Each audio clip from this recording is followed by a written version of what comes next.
This is Cerebral Cinema. Movies of the mind. Cerebral Cinema and the WON Radio Network present to you Superwoman. Yes, Superwoman, the dynamic crime fighter. Superwoman, the champion of justice. Superwoman, who in truth is mild-mannered Chicago news reporter Emily Nesbacher. On CBS, you've heard Jack Benny, Amos and Andy, Bergen and McCarthy. Still waiting with a variety of entertainment are Rocky Jordan, Horace Height, Our Miss Brooks, The Whistler, and Red Skelton. Now, Del Monte Foods brings you a world of adventure with Rocky Jordan.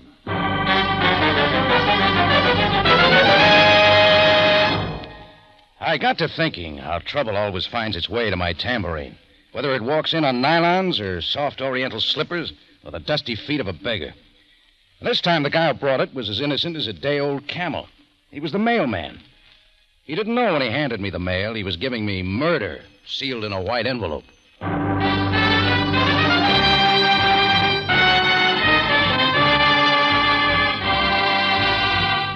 Del Monte, the brand you trust for flavor in so many good foods. Yes, Del Monte, the best-liked brand of canned fruits and vegetables in the whole wide world, takes you now to the Cafe Tambourine in Cairo, gateway to the ancient East, where modern adventure and intrigue unfold against a backdrop of antiquity. Tonight's Rocky Jordan story, Congo Copper.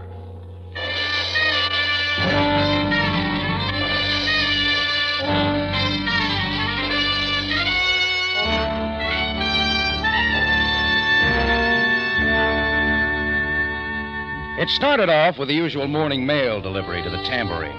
A bill for a consignment of Lebanon olives, an ad for a new brand of goat's milk. Then I picked up a letter postmarked Cape Town. It was from Stanley Boucher, a mining engineer I'd known back in San Francisco. The short note inside was to tell me that a man named Daniel Stanton was to arrive in Cairo at 10:30 that same morning, and that he could do me a lot of good. Boucher said he'd advised Stanton that I'd meet him at the airport.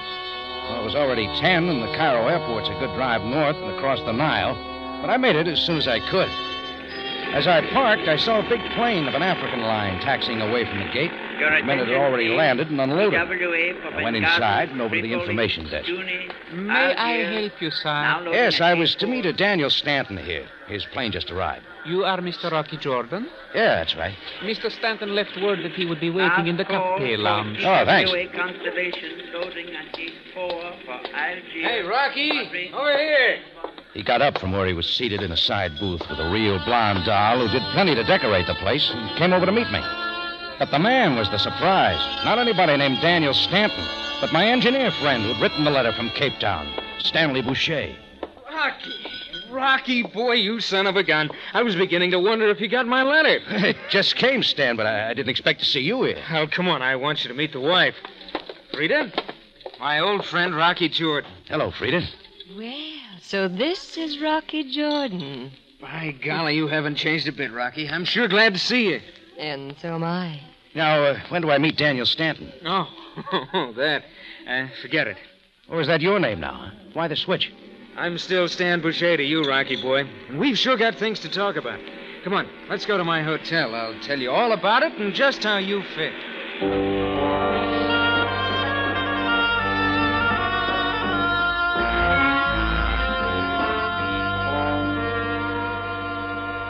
Just throw your hat on the bed, Rocky, if you're not superstitious. Sure. Make yourself at home, Rocky. I'll be unpacking while you two have your little talk. All right. Well, let's hear it, Stan.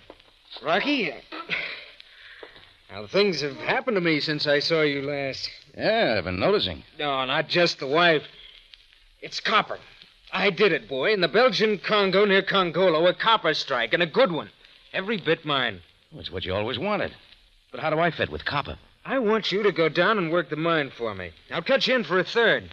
Now, that's fair, isn't it? Wait a minute. Read me the small print, Stan. The rest of the deal. I brought all the specifications. They'll show you the mine's worth plenty. Check on it any way you like. Don't you believe me? Just why do you want me? You could work it yourself. Well, The fact is, I can't go back there. Why not? You see, Rocky, I killed a man. A man named Emil Van Broek. I'm out, Stan. Get somebody else. Oh, no, wait, Rocky. It was an accident, of course. Everything's in the open. Police didn't hold me. I just can't go back, that's all. Well, I'll bet you can't. Van Broek was a great favorite with the natives down there. They don't understand. If I went back, I might be killed. What makes you think they'd change their minds if I showed up? Well, you won't get hurt. It's me they're after. Now, how about it? Why are you using a different name now? Let it go, Rocky. That's not important. Here's your chance to make a fortune. You can't pass that up, can you? Well, I'll think it over. Hey, now, that's more like it. And don't think I'm rushing you, Rocky. No. I'll let you know, Stan. Oh, going so soon, Rocky. We've hardly had a chance to get acquainted. Sorry, Frida. I'm needed at the tambourine. Well, then at least I can walk with you to the elevator. Do you mind, Stan? No, not at all, Frida. See you later, Rocky. So long, Stan. Well, do you think you'll take Stan's offer? I'm not sure, Frida. It's a good chance for you. I think Stan picked a good man for the job. A woman's intuition, shall we say. Oh, thanks. How long have you known Stan? Oh, about a year. We met in South Africa. We've only been married a short time. He's a good engineer. And a very busy engineer. A lot I'll get to see of Cairo with all he has to do. There's plenty to see in this town. Oh? Perhaps some night when he's busy. Or was that an invitation? Maybe. I'll talk to Stan about it. Do that. Goodbye, Rocky.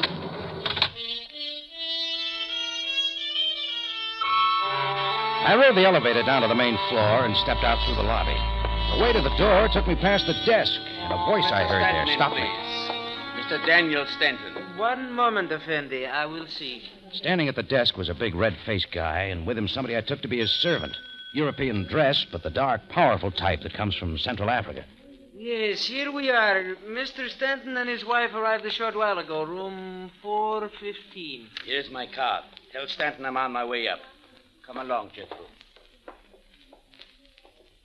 Clerk, Yes, Effendi. the red-faced man was just here at the desk. Could you tell me his name? Why, sir, that information, that I... He looks like a friend of mine, but I'm not sure. Oh, I understand, sir. His name is Van Broek. Van Broek. The name of the man Stan had said he'd killed in the Congo. I passed up the elevator this time and took the stairs up to the 4th floor. There I walked down the hall to Stan's room. On guard at the door was the powerful fellow Van Broek had called Jethro. I'm going in, Jethro. Wait, sir. It is best that you do not enter. Let me decide that. You must keep back from the door. No, Van Broek, stop it. Get out of my way. Sir, I cannot permit you. All right, cut it, Van Broek. Get out. Get out before I use the gun on you. Rocky, don't let him hit me with that gun again. Get out, I said. This is not your business. It is just mine and Stanley Boucher's. You asked for a different name downstairs. Yes, but I know his real name. As well I should. You came a long way to find him, Van Broek. Hans Van Broek, sir. The brother of the Emil Van Broek. This man accidentally killed. Rocky, it's the truth. It was an accident. Shut up, Boucher. Well, you've had enough for now. We shall await further privacy at some other time. But let me give you some advice, my friend. Yeah? Be very careful about any deals you might have in mind with this Stanley Boucher. It could lead you to no good end.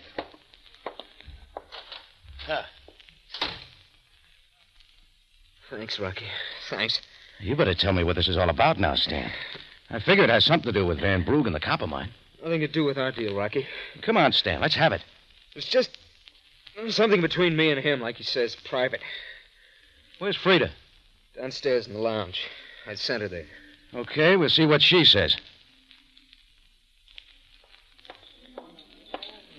Why, Rocky.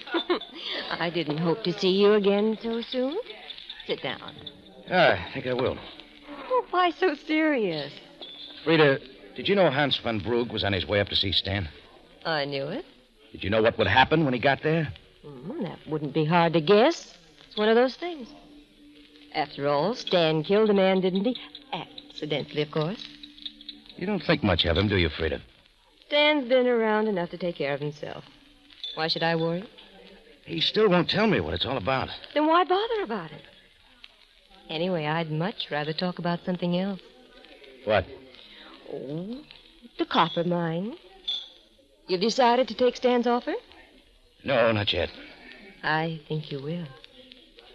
Oh, you haven't ordered anything? Some other time, Frida. The night you're going to show me Cairo? Make it soon, Rocky. I'm beginning to like it here. Very much.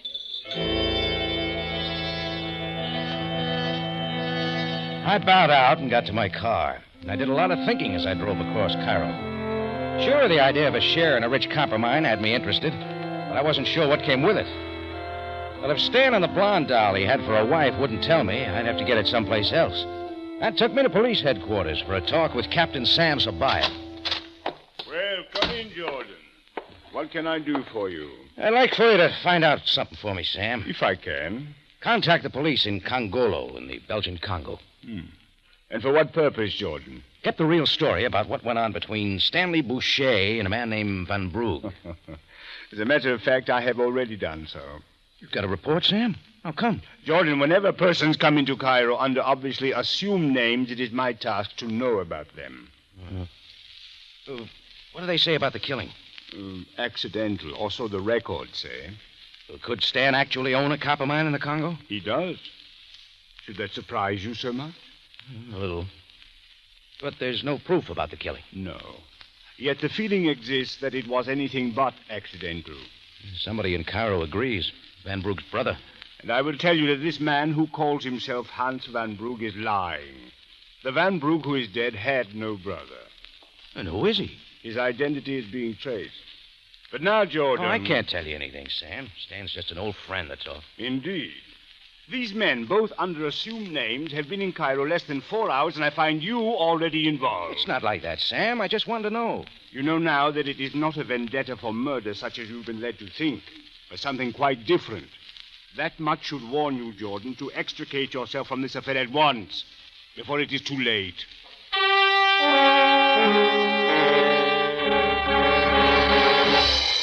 Del Monte Foods is presenting tonight's adventure with Rocky Jordan.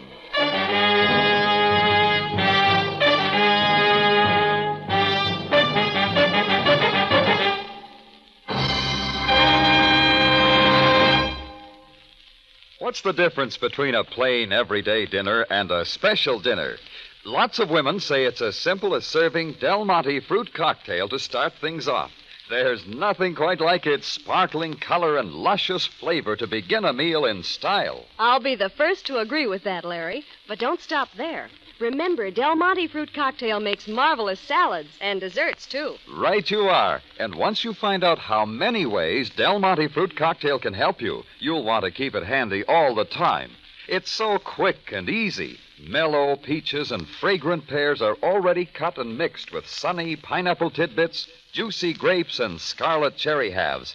Now, just think of all the menu problems that kind of color and flavor can solve. It's hard to realize that such a time saver could look so pretty and taste so good. But Del Monte fruit cocktail certainly does. Yes, the busier you are, the more you'll appreciate what Del Monte quality and flavor mean in fruit cocktail.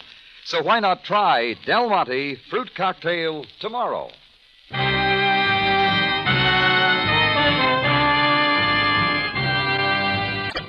And now we take you back to Cairo and tonight's Rocky Jordan story, Congo Copper.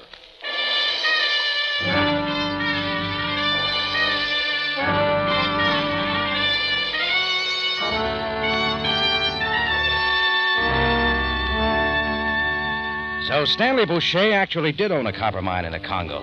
I hadn't been sure. I left Sam mulling the rest of the surprise he'd given me. And I hadn't gone 2 blocks before I saw I was being tailed by the African native, Jethro, who'd gone with the phony Van Brugge to Stan's room. That suited me because I wanted to talk with him. I watched for an alley, ducked in, and waited. I didn't hear Jethro. Oh, Mr. Jordan, I meant you no harm. Oh, sure you didn't. Now, where's Van Brugge? I don't care what his real name is. Where is he? I only followed to tell you that Van Brugge must not concern you, Mr. Jordan. Well, we'll see what your pockets say. Well, you'll find nothing there. Not much, anyway. Well, Fresh pack of matches from the Hotel Blue Nile. Give them to me. Is that where I'll find him? Mr. Jordan, I repeat that you are to leave him entirely alone, even if I must stop you. Don't try it, Jethro. Not that way. Jethro hung on and made it rough for a while. He didn't know all the tricks. One swing to the button did it again. After that, I bundled him up and took him to the tambourine. I got the gun I kept under the front counter, gave it to Chris, my bartender, and told him to hold Jethro in the office till I said to let him go. Then I made it over to the Hotel Blue Nile and found Hans van Broek's room. Well, so it is Mr. Jordan again. Yeah, that much is right. Now, just who are you? That was fully explained. Cut it, Van Broek. I know you're not Emil's brother. It happens he didn't have one. Well, I suppose you would have learned that sooner or later. Now the rest, Van Broek. What's your pitch with Stan? Is that not yet clear to you? Let's have it. What are you after? I am after the same thing you are, my friend. The copper mine, or a part of it. Only I have a way to get it. You see, I know that Emil was not killed accidentally. Yeah, that's all it takes for blackmail. Indeed it is. And I shall keep reminding Stanley Boucher of that fact until he sees fit to do what I say. Or until he kills me. Which he will not do. Don't be too sure of that, Van Broek. Boucher. Boucher, put that gun away. Not till I'm through with it. Move away from him, Rocky. You can't do it, Stan. It's a sucker's move. Get out, Rocky. Get out and get back to your tambourine. Van Broek and I'll finish this ourselves. Won't work, I tell you. Give me the gun, Stan. No, Rocky. It's the only way out. Van Broek told you as much. Give it to me. I made a grab for the gun, but Stan swung away. I kept moving to keep his aim from Van Broek, and just as I grappled with him, the gun came down flat on my head. Right there, I dropped. As the blackness came pressing in, I heard shots, right far off. After that, nothing.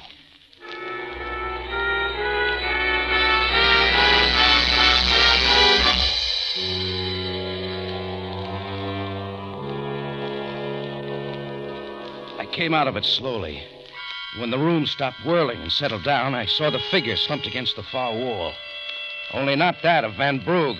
It was Stan Boucher, and Van Broek was gone.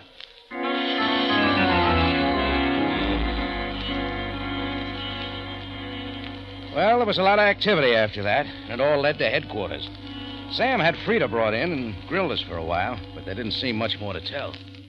Well, Mrs. Boucher, at least we need not be concerned now regarding your husband's former guilt. You're very kind, Captain Tobiah. Hans Van Broek will be found, rest assured of that. You're satisfied that Van Broek did it then, Sam? Is that not your feeling, Jordan? While Stanley Boucher was getting you out of the way, Van Broek had but to draw a gun and shoot him. How else could it be? Thanks to my help. Your intent was only to help him. I'm sure that Mrs. Boucher feels the same. Oh, of course, Rocky. Maybe go now, Captain? As you wish. Goodbye, Mrs. Boucher. Goodbye. Coming, Rocky? See you later, Sam. Well, Rocky, that's that. You're not too busy drying tears, Frida. He was a good guy. You knew the truth about him, didn't you? That part, it's over. Just as Tobias said. And Van Broek is out of luck. The copper mine belongs to me now. But Van Broek's still around. Do you think Tobias will find him? Sure, if anybody can. Maybe I do need a good bodyguard while I'm seeing Cairo. I still want to. You don't have to ask Stan now, Rocky. No, I don't. Let it rest for a while, Frida. You know, Stan's offer still holds about your working the mine. We can handle it all ourselves. Shall we talk about it? Let me call you, huh?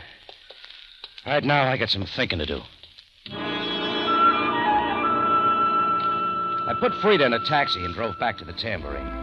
But the thinking I did along the way didn't get anywhere. There was something about the whole thing I didn't like. When I reached the tambourine, Chris was still holding Jethro. Sorry it took so long, Chris. No trouble at all, Rock. Jethro's been good company. I'll take the gun now. I presume, Mr. Jordan, that you've seen Van Broek as you intended. Yeah, that's right. And I've got news for you. Van Broek's picked up something since you saw him last. A murder rap. Where's he now? I don't know. But you're going to the police. Out the back door, Jethro. It's unlocked. Very well. Rocky, stay with him. Jethro won't try anything. Rocky, I told you he's getting away. What else, Chris? It's just what I wanted. I gave Jethro a gentleman's lead and then followed after him. It figured he and Van Brugge had a rendezvous with all that was going on. Maybe Jethro's quarters. I saw I was right as he went past the closed-up Mooski Bazaar and into a court up the hill that held some well-kept cottages. He went in at one of the doors where there was a light already on inside with the curtains drawn. I took one breath and followed, keeping the gun handy. Company day, Van Brugge? Jordan, did you know he was following Jethro? I did not. So it was a trick. Why, you bungling Come fool. on, Van Brugge. You can both talk about it on the way to headquarters. Wait, Jordan. I know why you're doing this. It is because you think I killed Stanley Boucher. How'd you guess? But you're wrong, Jordan. I did not kill him. Then who did? The same one who killed Emil van Brugge in the Belgian Congo. Straighten your story, Van Brugge. You told me Stan did that one. But now I am telling you the truth. It was not Stan and not I, but the girl, Frida. Sure. Who else is there left to plant it on? Stanley Boucher knew about it from the beginning, and he's been covering for her ever since. She's no good, Jordan. You knew her before? How well I knew her. But Boucher did not. He picked her up in Johannesburg, knowing nothing of what she was like. It's incredible what a man will do for such a woman. I take it you had quite a feeling for Frida yourself. I did. It was a vicious triangle between Emil, Stanley, and myself over the girl, with a copper mine right in the middle. The mine which was partly Emil's. You're telling me Frida was after the mine, but can you prove it? There is no proof. There's no justice in the case at all. Did Stanley know Frida killed Van Brugge? Stanley knew everything. Took the blame to protect her. Now she's killed her husband, too. And with me accused, she's free of everyone. She ends up with the mine. And you, Jordan. She wants you now. Is that not so? Back up your story, Van Brugge, or we'll let the police decide. And you know what they will say? All right. Take me in, Jordan. Take me in. And you will be playing right into Frida's hands.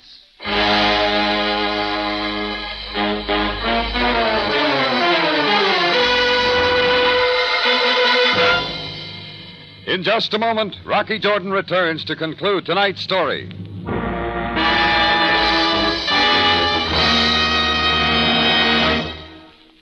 I suppose every woman finds it pretty hard to coax a sleepy family to eat a good breakfast. But it isn't half so hard if you tempt them with tall, frosty glasses of Del Monte pineapple juice. It's the sunniest, most refreshing juice that ever got a breakfast started right. And another thing, too. The tart, sweet Del Monte pineapple flavor goes so nicely with everything. From toast and jam to ham and eggs. Yes, the delightful balance of tartness and sweetness you find in Del Monte pineapple juice is yours to enjoy in the 4 other styles of Del Monte pineapple. Del Monte raises its own exclusive strains of pineapple, picks them ripe and rich in superb flavor. That means special enjoyment for you in Del Monte pineapple juice and in sliced, crushed chunks and tidbits, too. Well, judging from the amount of Del Monte pineapple juice my family drinks, it's especially good and refreshing. Del Monte pineapple juice is good for the whole family, too.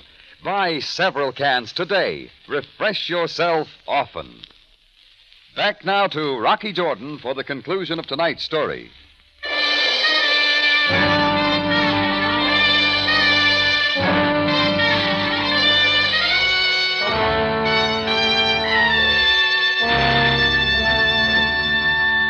Well, now Van Brugge had given me a new story. That Frida had done the killings of both Emil and her husband. If it was true, Van Brugge had a big point. That by turning him into the police, I'd be playing right into her hands. He and Jethro watched as I tried to decide. Think carefully, Jordan. Frida would like nothing better than to see you get me out of the way. But perhaps you would like that, too. Not for what you think, Van Brugge. Mr. Jordan, you must understand my part in this. Shut up, Jethro. He's not a stupid man. I think he knows that I'm telling the truth. Well, Jordan? I'm not sure. Frida! I think it's time I helped you to decide, Rocky. How did you get here? You followed Jethro. Couldn't I follow you? If you wanted to, real bad. Toss your gun over here on the floor. Mine's enough. Yours, too, hon. Don't tell me you don't have one. You afraid of mine, Frida? No. I'm just making sure that Hans Van Brugh goes to the police. You see, Jordan, it is just as I told you. Or supposing he tries to escape and I have to kill him. Frida, you would not dare. And why not? You did shoot my husband. I won't have any trouble. Frida, Yes, Rocky. exactly who did kill Emil and your husband? Well, Hans has been saying things, hasn't he? Tell me, Frida, was it you? That's something you'll never have to worry about. A third of the mine is yours if you want it. After all I know? I couldn't settle for less than half. You don't know anything, Rocky. Well, don't I? Come to think of it, a half's not enough. I might even take the whole mine. A half or nothing. Make up your mind. And it's all off. I'll have to tell Sabaya you killed your husband. Tell him. What do I care? There's no proof. What about ballistics? The check of that gun you're holding. Stan wasn't killed with his gun. Let them find out. Yeah, there's some bullets in the wall. It shows the shots were fired from the door. What about it? Van Brugh could have been standing there. Keep trying, Rocky. All right. I was there. I saw you kill him. What? No. Stan hit you. You were knocked out. Was I? You can't be sure, Frida. If you saw it, then why didn't you tell the police? Well, I can queer my deal with you. Anyhow, it's off. I can tell Sam now. Use your phone, Jethro? Mr. Jordan, I only advise you that she uses the gun well. Do I get the mine, Frida, or finish this call? Finish it. Why should they believe you? Police headquarters, Sabaya speaking. Oh, Sam, is Rocky. Yes, Jordan. I'm in a court at 1117 Sharia Samson. I've got Stan's killer here. And here's the name. Rocky! Mr. Jordan! I ducked, and it was Jethro who caught the bullet on his shoulder as he moved in. His other hand slapped her gun to the floor, and I'm the one who came up with it. I caught up with Van Brugh halfway out the door, and when he felt the gun in his back, he stopped in his tracks. Sam had already hung up his end of the phone, and it didn't take another call to get him there.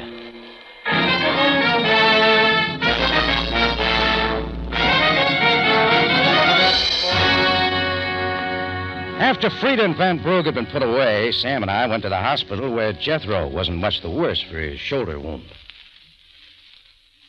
Captain, I've been wrong. I'm willing to pay for that mistake. Jethro, you were Van Brugh's servant? Yes, but more. He had promised that together we would avenge the killing of Emil Van Brugh, a friend of my people. But he did not tell you that it was Frida and not her husband who was the killer. He led me to believe that it was Stanley Boucher, but I unknowingly shared in his effort to blackmail. Jethro, I make no promises, but after your risk in protecting Jordan's life... You've got no worries, Jethro. You'll get off somehow. You're both most kind. Jordan, come now. We must leave him. Well, Jethro is perhaps more fortunate than he knows, Jordan. In what way, Sam? With all the owners of the mine eliminated, it will possibly revert to the natives of the community. It's good enough for me. Jordan, I am most sorry that things did not turn out so well between you and the glamorous Frida. But perhaps someday another girl will come along. Stop thinking about it, Sam. I've had enough trouble.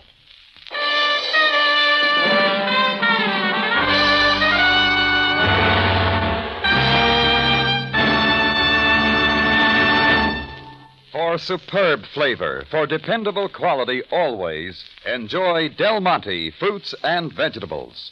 Remember, buy wisely. Buy for flavor. Buy Del Monte, the brand you trust for flavor in so many good foods.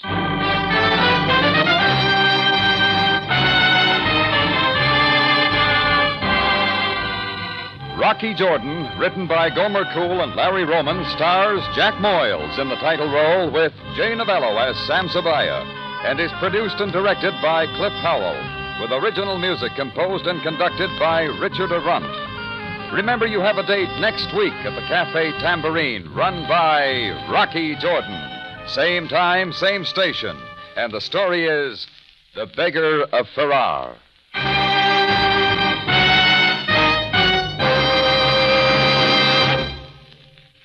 What's easy for dessert and thrifty, too? Del Monte peaches, the best liked peaches in the whole wide world. Try those tender golden halves in their own heavy, rich syrup. There's mellow, tree-ripe flavor if you ever tasted it. Get Del Monte peaches tomorrow.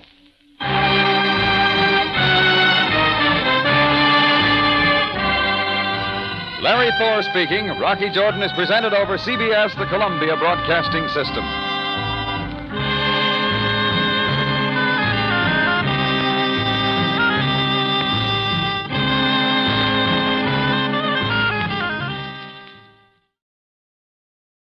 Cerebral Cinema hopes you have enjoyed this movie of the mind.